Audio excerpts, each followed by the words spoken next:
Welcome. Good evening. On behalf of the commissioners and staff, I would like to welcome you to the November 23rd City of Roseville Public Utilities Commission meeting. This 7-member commission is responsible for studying and advising the City Council regarding all utilities owned or operated by the city, including electric, water, wastewater, and solid waste. The Public Utilities Commission advises the City Council regarding planning, rates, public information, cable television franchises, and other matters relating to such enterprises, and may also hear citizen complaints as to operation or rates. The Public Utilities Commission also advises the City Council regarding the activities of such joint power agencies as the city may be a member of or which relate to such utility enterprises. At this time, I would like to ask that everyone please put your electronic devices on silence. Lynn, could you call the roll? Sure. Commissioner Bilski? Here. Commissioner DeLacy? Here. Commissioner DeMarchi? Here. Commissioner Granger? Here. Commissioner Knox? Here. Commissioner Maish? Here. And Chair Webb. Here. Thank you. Commissioner Einer, would you please lead us in the Pledge of Allegiance? I pledge allegiance to the flag of the United States of America and to the republic for which it stands, one nation, under God, indivisible, with liberty and justice for all. Item number 4 on the agenda is public comments. This item is for anyone who would like to address the commission on any item that is not on tonight's agenda. When addressing the commission, please state your first and last name for the record. Not seeing any requests for public comments, I'm going to move on to approval of the minutes. Item 5.1 on today's agenda is the approval of the October 26, 2021 meeting minutes. Would anyone like to make a motion? Move approval. We have a motion to approve. Do we have a second? Second. Yeah. Commissioner Knox. All those in favor, please say aye. Aye. Any opposed or abstentions? The next on the agenda is requests and presentations. Our first presentation is a request from the Roseville Electric Utility monthly update, and we're expecting that report from the Electric Utility Director, Michelle Berlino, summarizing the monthly status of electric utility issues for information. Thank you, Chair Webb, Commissioners. Good evening. I have a very brief update tonight. First of all, our new building that we purchased back in January of 2020, 116 South Grant Street, that we also refer to as the Legacy Building, is currently under construction on the first and second floor for our utility billing and customer service staff to move there next year. They're going to move out of the Civic Center, and I know this is probably not the first time you're hearing this, but all the utility billing staff are going to move out of the Civic Center here. The utility billing payment counter will move over across the street, as will all of the back office staff, as well as our customer service staff and a number of other staff that are currently located out at Hilltop Circle. And it'll be a one-stop shop for our customers to go and pay their bills or talk to some energy account reps or learn more about our programs. We'll also have some demonstration areas that'll be an expansion of our utility exploration center activities. So we're very excited about that. The project itself is a little bit delayed. The contractor is telling us he's having supply chain issues, which we've all been hearing lots about. They're having some trouble getting some specific glass they need for security. So hopefully folks will move in over there in late February, early March. But we'll know a little bit more in a month or two as to when they might actually move over there. And then right now the city is doing a space study for all of the offices downtown, the Civic Center, our building, as well as the building across the street. And they're looking at space needs into the future. And so the expectation is they may look at doing some expansion here once our utility billing staff moves out of the Civic Center. So lots of exciting changes for us downtown. And then next, you all know that I will be retiring. My retirement is now going to be in early February of next year, of 2022. And the recruitment for the position is currently active. The city manager has hired an outside recruiter to do the recruitment. It's a full recruitment. We like to do that for department head positions and all positions, just to do a full recruitment, so internal candidates can compete, and we know that we're hiring the best and the brightest when we do that. So the first, they hope to have somebody hired by the time I leave.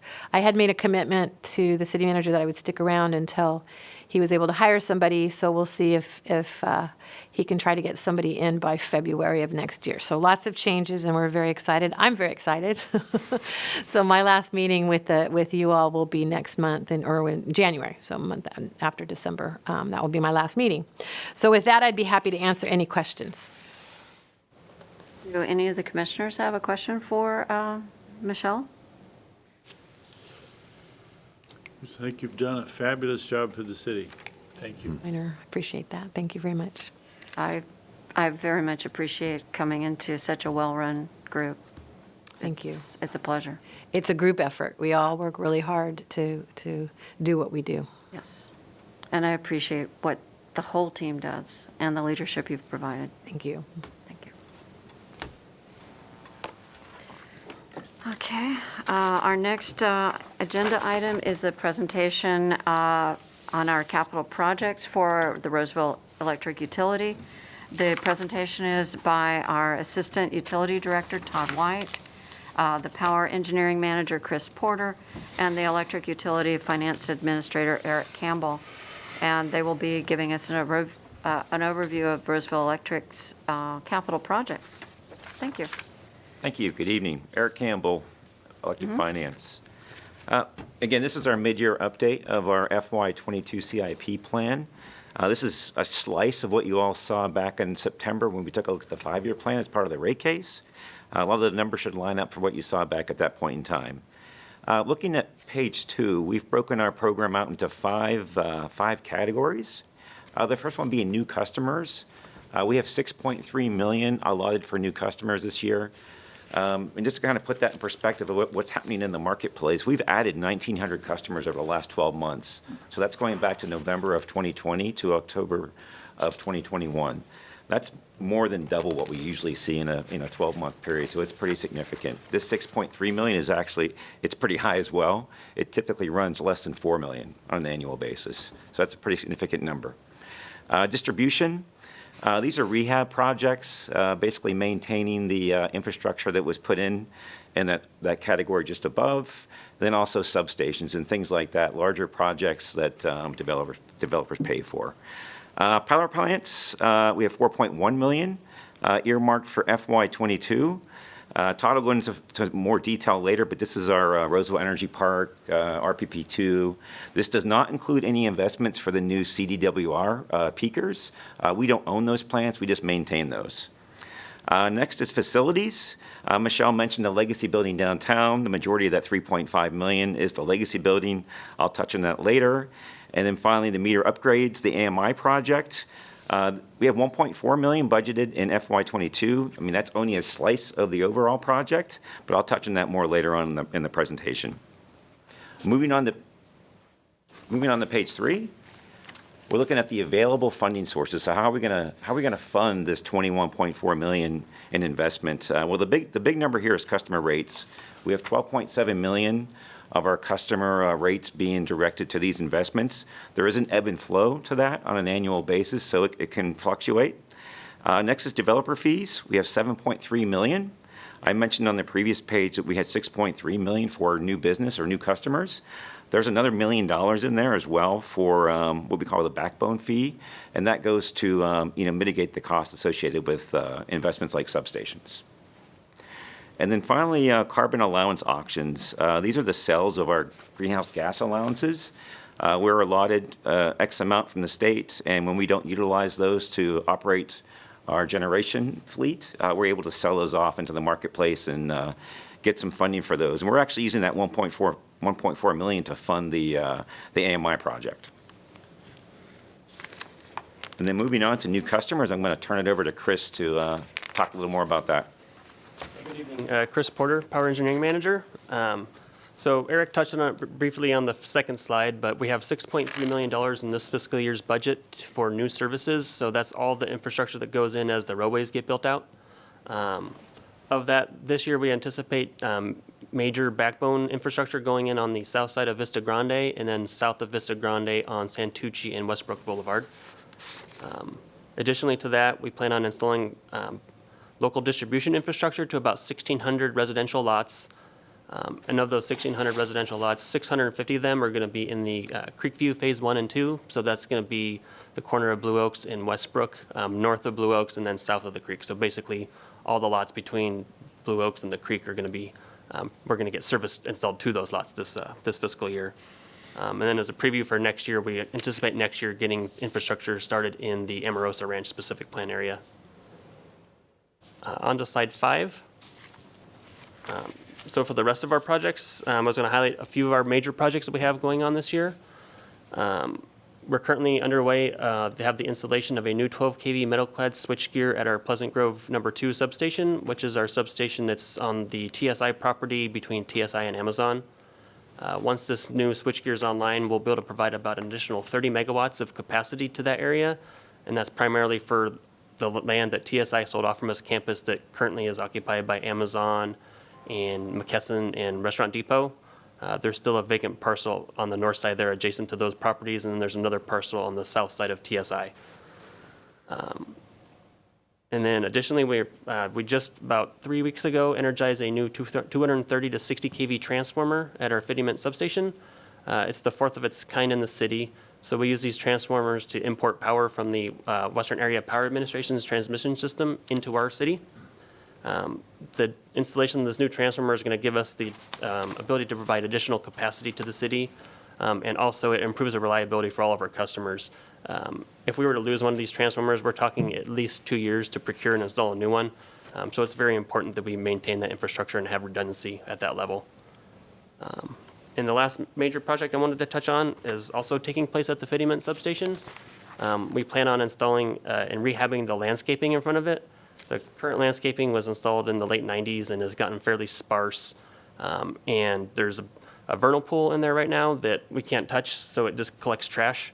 And we're talking about 800 feet of frontage along the east side of Fittyment Road there in front of the substation. It's about 2 acres. So as part of this landscaping project, we've already got permission from the Army Corps of Engineers and the State Water Board to remove the vernal pool. So we'll be able to get that filled in and then landscape the entire area, which should improve the aesthetics of the entire surrounding area. And then on to slide 6. Commissioners, Todd White, Assistant Director over Generation and Power Supply and Operations Technologies. The focus of our capital projects in the generation space has really been on improving reliability and resiliency and the ability of our power plants to respond to the changes that are happening in the electric market in California, especially with the intermittent renewables that are coming on board at an increasing pace. So most of our major capital work we do in the springs when it's a good time to take the power plants down because you've got a lot of hydroelectric energy and fairly low demand. So this last spring, we did some serious work at both power plant facilities. At the Roseville Energy Park, we upgraded the turbines to provide a greater maximum output, improved efficiency, as well as a lower minimum output. So that gives you a wider operating range to follow the renewables as the sun comes up and the sun goes down. We also did some major refurbishment of Roseville Power Plant 2. These are 30-year-old peaking units that are north of the city that we use on those hottest days of the summer.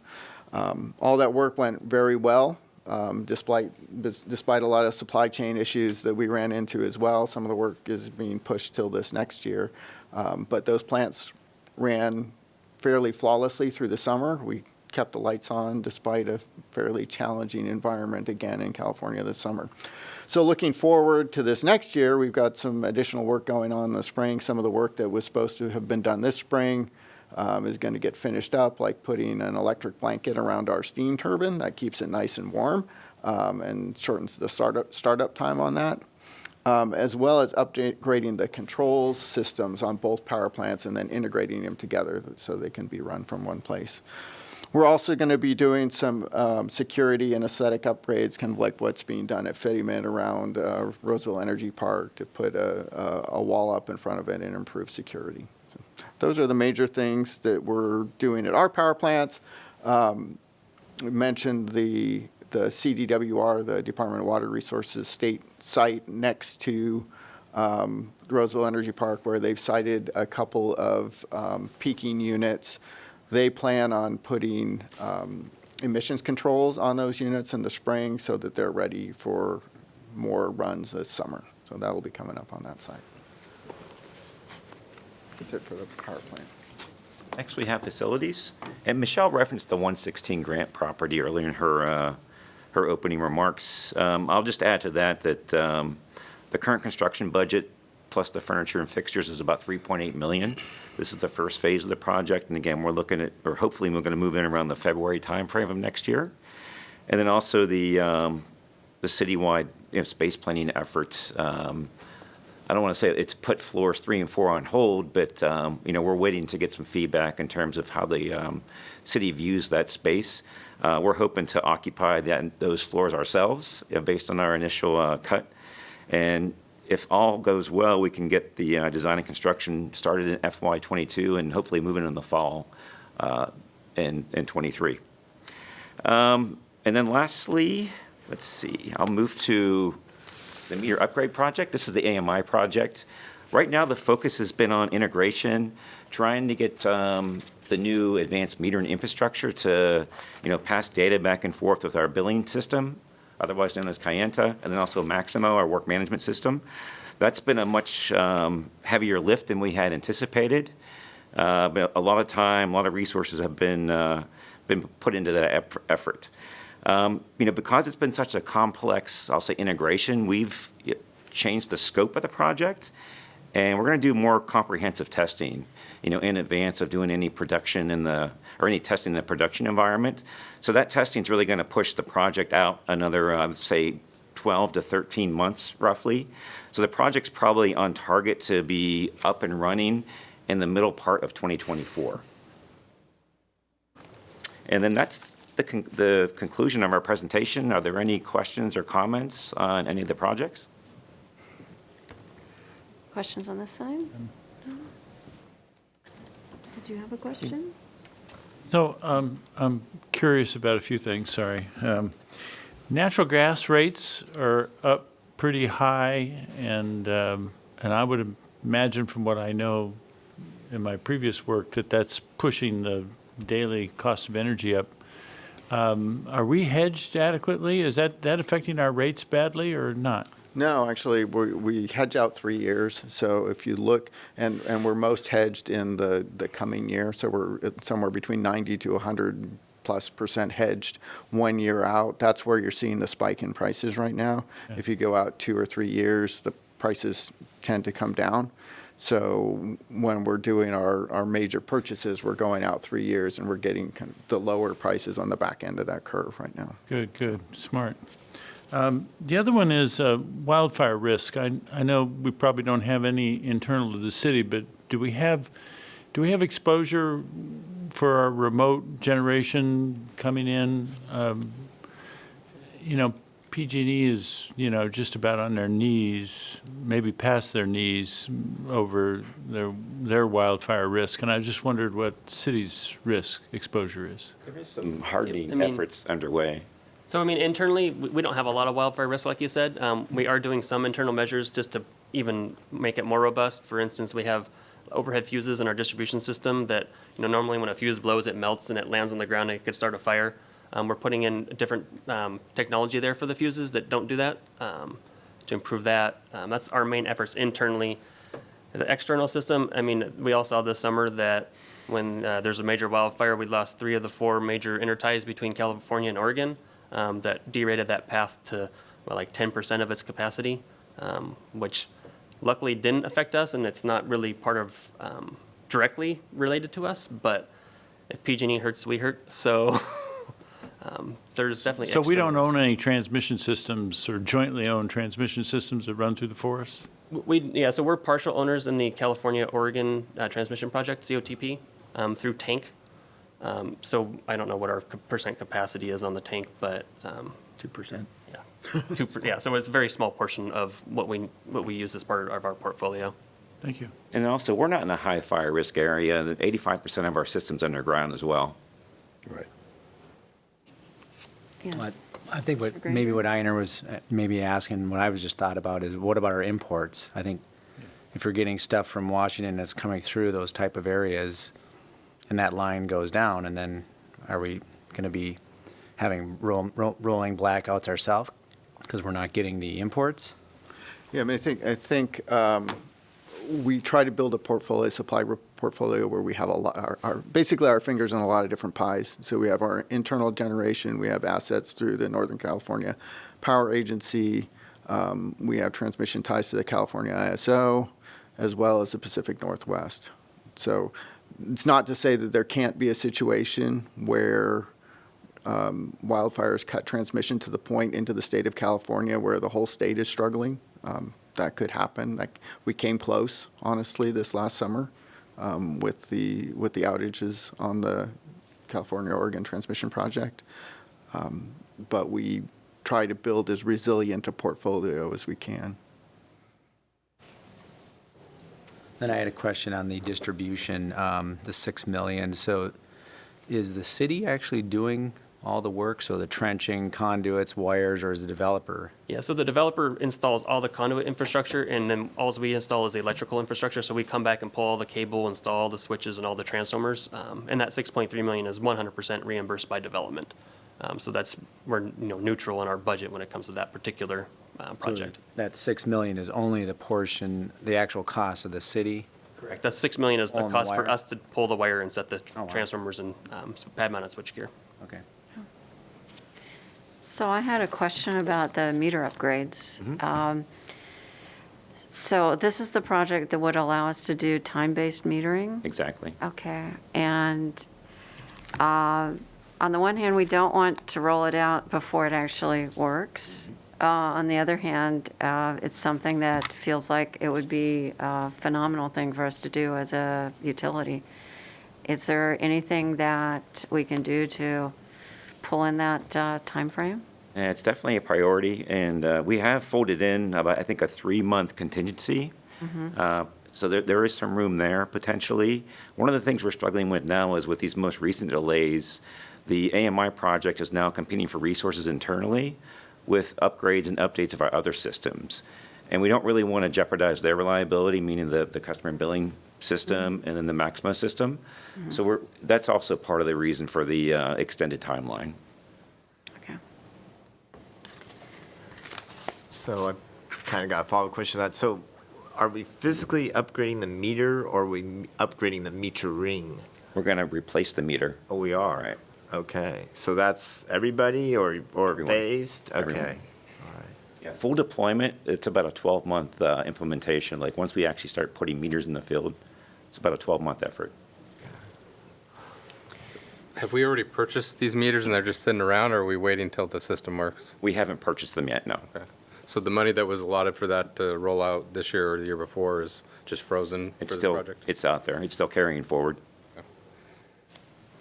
Do we, I forget, I thought we were implementing the new billing system that would work with that. Has that already been done? It's been a while. Is that Kayenta? Okay, That'll be the billing system that we use right. going forward. And then isn't there a state mandate on when we have to get that, when we have to go to time of use rates? I don't believe so. I think there's been discussions around that, but nothing firm yet. Or maybe that's just CPUC regulated utilities. Okay, thank you. All right, do we have any other questions? Do we have any, lost my spot. Is there anyone from the public who'd like to come forward and address the commission on this item? Not hearing any public comment. Thank you for your presentation. Thank you. Our next item on our agenda is the Environmental Utilities Monthly Update. Today, we will be hearing from Janet Vargas, the Environmental Utilities Business Administrator. She will be summarizing the monthly status of the environmental utilities issues. And please, it's good to have you. Thank you, Chair Webb and Commissioners. Good evening. So I just have a few items here to cover. We'll jump right in with waste services. So sometime the night of November 11th or even early morning of November 12th, there was a fire in the processing building at the MRF. It took out a few of the processing lines. So currently, we are delivering trash directly to the landfill until they can establish a workaround. And then on the water side, we have a few items. So 20.63 decrease in water usage during October compared to the same time last year. So customers are responding very, very well to our call for our 20% conservation. Then we also have expedited work on 2 ASR wells and the Tinker intertie improvements, and they are underway. We expect them to be completed sometime late 2022. And then the final thing for water is that Roseville and PCWA have submitted a state urban drought grant for $14 million for a $28 million shared project, so half of that. They're going to expand conveyance capacity and access to the Middle Fork project supplies upstream of Folsom Reservoir. The Department of Water Resources will announce the funding decisions in January. And then finally, we have wastewater, and that one I'm going to hand over to George here in a moment. He will give an update on the wastewater projects. So with that, I'll answer any questions. Questions on this side? Over here? Is there a idea when the waste sorting facility will be back online? There is not currently a time. They're working through that. Okay. Early days. All right. I think that, does anyone in the public have a question for Janet Vargas? And then we can have our other speaker come forward. Thank you very much.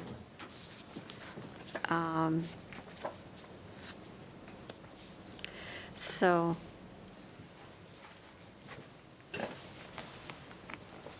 and we're on 6.4 now, right? Okay. This is the Environmental Utilities Capital Projects Overview. The presentation tonight is by Principal Engineer George Hansen and Senior Engineer Tracy Mueller and Janice Gainey. And one of them is not here. Tracy is not. Tracy's not here, so you're Janice. Thank you. Thank you, Janice. And they're providing an overview of the Environmental Utilities Capital Projects programs. So, all right, good evening, Commissioners. My name is George Hansen, Principal Engineer with the department. Tonight, we've selected 6 projects, I believe, that we'll be presenting to the Commission. Next slide, please. So on that next slide, the first 4 projects, Janice Gainey, here, Senior Engineer, will be presenting those. She's a project manager for those first 4 projects. Tracy Mueller is a project manager for the last 2. She couldn't join us tonight, so I'll be presenting those on her behalf. So with that, I'll turn it over to Janice to kick it off. Thank you. Do I need to turn this on? Thanks. Okay. Could we go to the next slide, and I'll, by the way, thank you for giving us the opportunity to share what we've been working on so diligently. The first project that I wanted to tell you about was our downtown water mains replacement project. This is a multi-stage project where we are addressing the aging water infrastructure in our older downtown areas. We did a analysis of the history of maintenance, leaks, and capacity limitations in the downtown area. And from that, we prioritized which areas we were going to address first. And that led us to the neighborhood called the Hillcrest neighborhood. This slide shows where that neighborhood is. It's south of Douglas mostly, except for Folsom Road, and west of 80, except for one little smidge on Sunrise. So we attacked this project in 5 phases so that we would minimize disruptions to the residents. We replaced about 17,000, a little bit more than that, feet of old 4-inch water mains with 8-inch water mains. We replaced all of the old small wharf fire hydrants in the neighborhood with the new 6-inch standard hydrants. We installed new valves in a lot of places in the system so that it would give our water distribution folks more operating flexibility. And we're about to wrap up this project. As a matter of fact, all we have left is an intertie there on Sunrise for Phase 5. So we expect to be done by December 1st with this project. As a whole, this Hillcrest neighborhood was about $7.5 million and is funded from the Water Rehabilitation Fund. I think George has a slide for questions at the end, so I could jam through these Yeah, just keep projects. going. Okay. The next project that I wanted to tell you about last time I met with the PUC was in January 2020, and we were just about to kick off this long-awaited Westside Tanks and Pump Station project. It's been in the works for a long time, and we finally got construction started in May of 2020. It consists, oh, by the way, I missed a step there because you changed the slide so fast and I was behind. The goal of this project is to increase our water storage capacity on the west side of town. So as flows fluctuate, we can make sure that we deliver the supplies as needed as the growth of the city on that side increases. So there are currently constructed 2 6-million-gallon pre-stressed concrete water storage tanks. We are waiting to put the roof on that last one. The pump station, as you see in the picture on the left, is complete. There is a 15,000 kilowatt backup generator for the site in case we lose power. There is spot on the site for a third water storage tank in the future. We could build if we need. And when this project is completed, it will also have a small crew building and shop with some storage area for our water distribution folks to store materials on the west side of town. So if they need something for a project, they don't have to drive back to Corp Yard. Total cost for this project is $28 million, and it is funded from the Water Construction Fund. The tank and pump stations are expected to be online in August.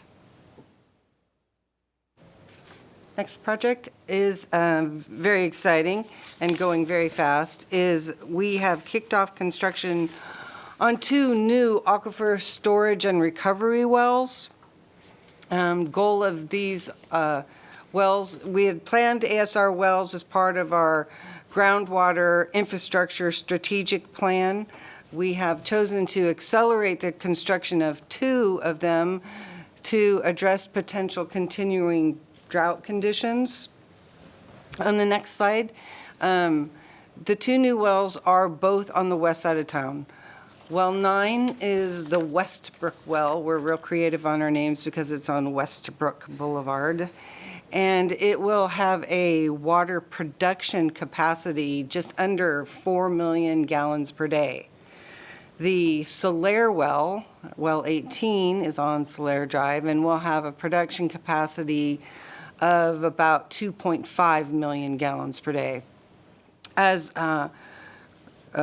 aquifer storage wells, we anticipate being able to store water at each of these wells at the rate of about 1,000 gallons per minute. If we have rain, we can do that. The City Council awarded a design assist construction contract to Auburn Constructors on October 20th. We have a very aggressive construction schedule. It's a 9-month construction schedule to bring both of these wells on in July of '22. Hopefully, we won't need them, but just in case, they'll be there. Of course, we're having to be creative with supply chain issues, and we've ordered all material as far in advance as we could, the pumps, the valves, the pipes, so hopefully we can stick to that schedule. The cost for both of these wells is approximately $4.5 million and is also funded by the Water Construction Fund. 14 and a half? 14 and a half. Yeah, okay, you said 4, yeah.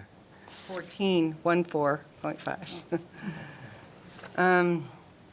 And so that's that one. The next project Janet had hit on briefly is the city is working collaboratively under a joint agreement with Placer County Water Agency to upgrade and address issues that we're having at two interties, at the Tinker Road intertie and the Five Star intertie. The goal of this project is to enable the city to receive more water from PCWA. Again, it's a drought mitigation project. Next slide, please. There are two facilities in this project. The one on the left is at the intersection of Five Star and Stanford Ranch. It's an underground, manually operated pressure reducing station where we bring water from PCWA and cut the pressure as it comes into our system. The plan for that site is to bring power so that we can have telemetry, communications, and controls, update all the old equipment so that we can control it remotely and monitor it remotely. In the upper right is the Tinker pump station and intertie with Roseville we have up on Tinker Road in Rockland.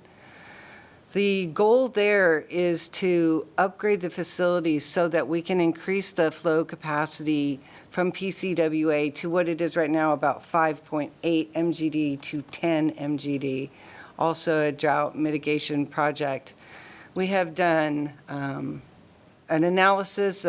Our design consultants have supported us in modeling how both the PCWA and the Roseville distribution systems work together, what we would need to do to increase that flow capacity. It looks like that we will be able to achieve that by changing out the pumps. And very shortly, I expect to get the final design and analysis reports from our consultants to present to both PCWA and city folks so that we can move forward with developing the plans. These projects are funded jointly by PCWA and the City of Roseville Water Construction Fund.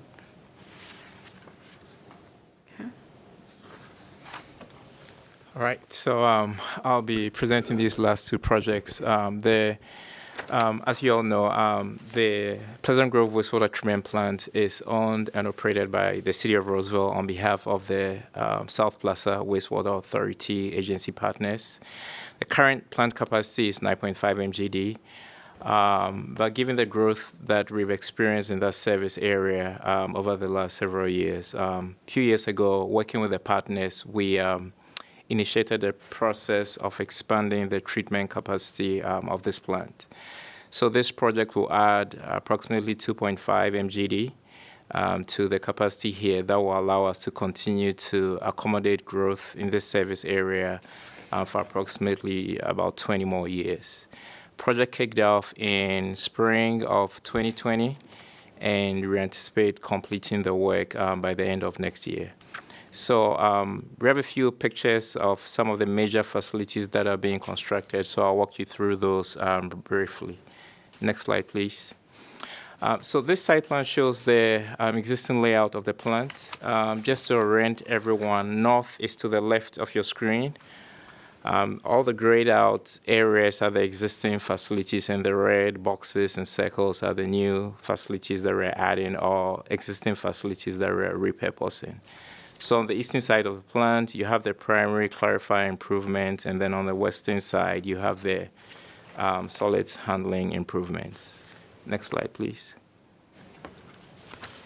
So we are currently constructing 4 primary clarifiers. As you can see, these are extremely large concrete rectangular structures. This facility, if you go into the plant, is located just east of the oxidation ditches and north of the admin building. It will collect and send the sludge over to the digesters. And then just north of this structure, we're installing a new electrical building that is the point from which power will be sent to this facility once it's completed. Next slide.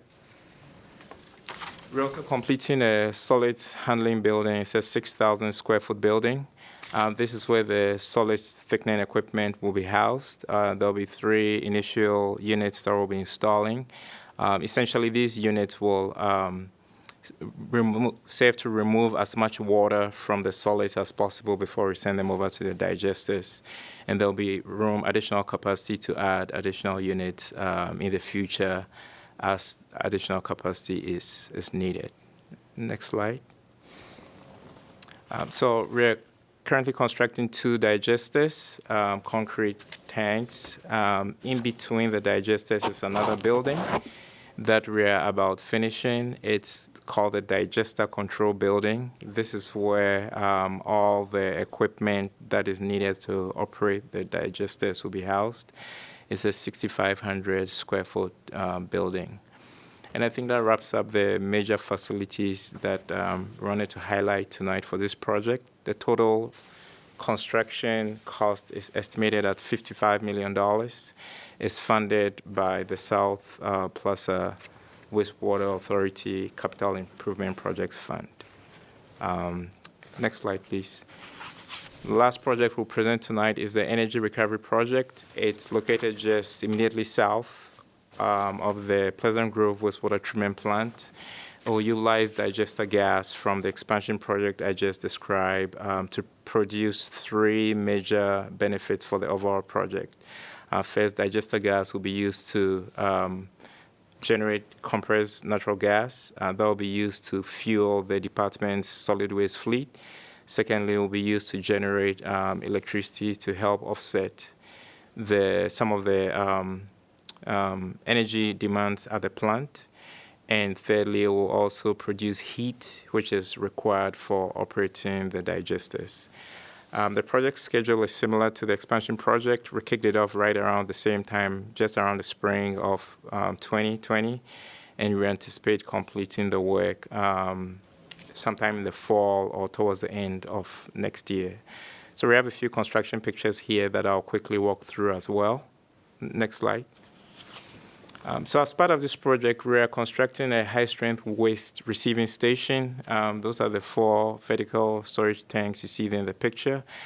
This will provide the ability to receive primarily fog, fats, oils, and grease at this site to co-digest with municipal sludge to help increase digester gas production.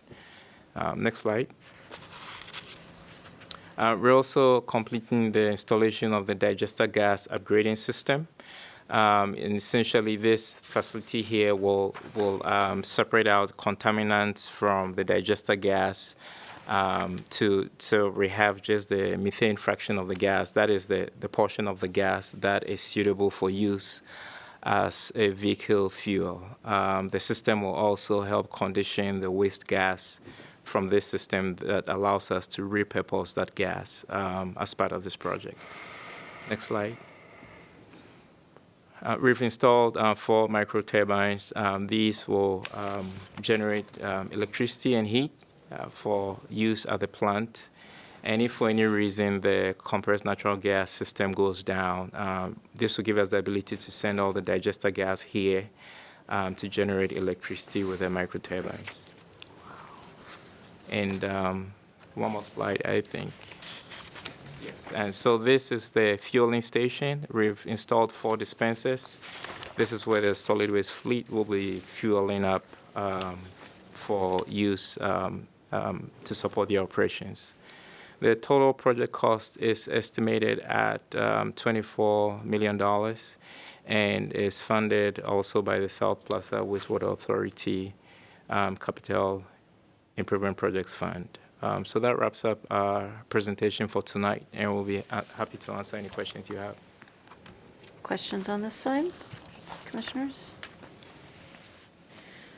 Over here, question? I don't have a Yes. question, but I have a comment. If the water main project is currently underway on, I think it's Folsom, I drove through it this afternoon, no delays, that was great. And I really thank the project if it repaved Sutter Avenue, because that was very nice and smooth for the first time. The folks in both this Hillcrest neighborhood and Folsom have been waiting for their roads to be repaved for quite a while. But we came in there and we as a city, we did the storm drain project, we did some wastewater collection system repairs. Now we've installed all new water mains and the coast is clear for Public Works to come in. And they do have a project planned for next spring to repave all of the Hillcrest neighborhood. Folsom is actually being paved this next week, starting on the 29th, up until past Estates. I don't know if they're going all the way to Sutter, but it's about to happen. We're looking for places for residents to park next week. So, Go ahead. Yes. so how old are the, I'm just wondering what life you got out of the, out of those 4-inch water mains? You know when they were installed? They were installed somewhere in the 60s. That neighborhood was actually there before 80 came through. We looked up the old development plans because we didn't actually have any as-built that was so old. So thinking 60. And some of those actually were installed in the 20s. Some of those areas are much older. So yeah, they've definitely saved their useful life. Okay, good, yeah. 100 years is good. I did have a question about, so the Downtown Waters Mains project coming to the end. What's the next project that needs similar upgrades? We've actually, in the downtown area, when we did our historical analysis, decided that we should break this into 4 projects, Hillcrest being the first one. The next one that we're going to work on is the Roseville Heights. Roseville Heights, the area over by Church Street. There's a lot of old infrastructure in there as well. So that one will be next. Do we have like lead mitigation issues in our city, or we weren't really lead pipes in that time frame? We haven't found any when we. Wow, what luck. And we were talking to Mike Simi about lead the other day. Most of it was really old, ductile iron pipe. Yeah, we haven't run into any lead in this project. Go ahead. The wastewater projects are funded by the JPA. That's correct. Are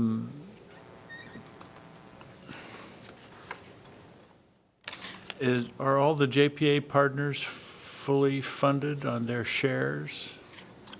Yes, on this project, yes, that's correct. So this went to the GPA board, I believe it was in 2019, to be approved. And part of this is funded by the SRF. We obtained a loan from the SRF, a low interest loan, and as part of that loan, the most attractive part of that loan was the Green Project Reserve. So the Water Board has a program that allows you to fund renewable projects like the Energy Recovery Project with a program they have called the Green Project Reserve, and we got a $4 million loan forgiveness as part of that package. So that was a very attractive part of the funding mechanism. But yes, it's fully funded by all 3 partners. Because we've had problems with that in the past, I think. Issues, not problems. Thank you. Any more questions for George or Janice? Is there anyone who would like to make public comment? No public comment. I want to thank you for your overview. Next on our agenda is the board member, commissioner, staff reports. Do you have any reports to make? No. No report.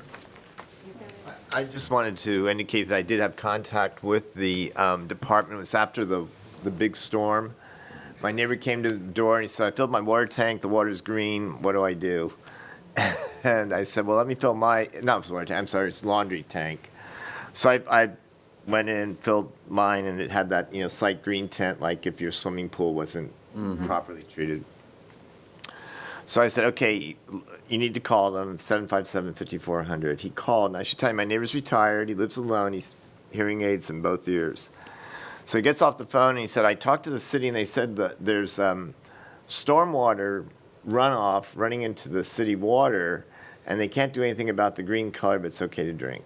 I said, okay, well, let me call for you. So I called. The operator asked me who I was and what organization I was with, so I told her who I was. I did tell her I was a member of the PUC. Somehow she transferred me to the wastewater treatment plant, because I don't know if she didn't understand or whatever. So I got the wastewater treatment plant, again, told the fellow who I was. And then he said, well, I'm wastewater, you need to talk to, the water department. I said, well, can you transfer me? He said, no, I don't have their number. But you have to call that original number. So I did, called the original number, got through, same thing, and told her who I was. I'm a member of the PUC. And I said, are you getting a lot of calls? And she said, yes. And she then indicated that there's no hazard. So, okay, fine. So my neighbors seemed reassured, but, if you took biology or chemistry, that initial sample, or if you test what's my koi pond, for example, if you shake it up, you got to wait, a period of time to see that the water's okay. So anyway, I just wanted to indicate I did have that contact and so forth. All right. So, What part of town? Where I live, Reuter Ranch, Kirby Sunrise, San Simeon. Yeah, so that should have been on. Well, it's 20 years old now. It was, new when we moved in. I was just curious whether that was lake supply or groundwater supply. I think the conversation was that the water was running in from, she did indicate it was from the lake, from Folsom Lake, and it's running in, and we can't, we can't change color. We can't, I guess there's not sophisticated filtration to do that. But my thought was maybe that in the future they might have like a standard recording put on there or something, particularly for, heck, we got two Sun Cities, so there's enough people that are older than I am. Am I the oldest person on the commission? So anyway, that are, visually and hearing impaired. So that might be something that, staff might want to look at some future date. okay. All right. Any other questions, comments? My comment is happy Thanksgiving, everyone. Yes, thank you. See you again in January. Have a great holiday season. May I have a motion to adjourn? Motion to adjourn. Second? All in favor? Aye. All opposed? We are adjourned.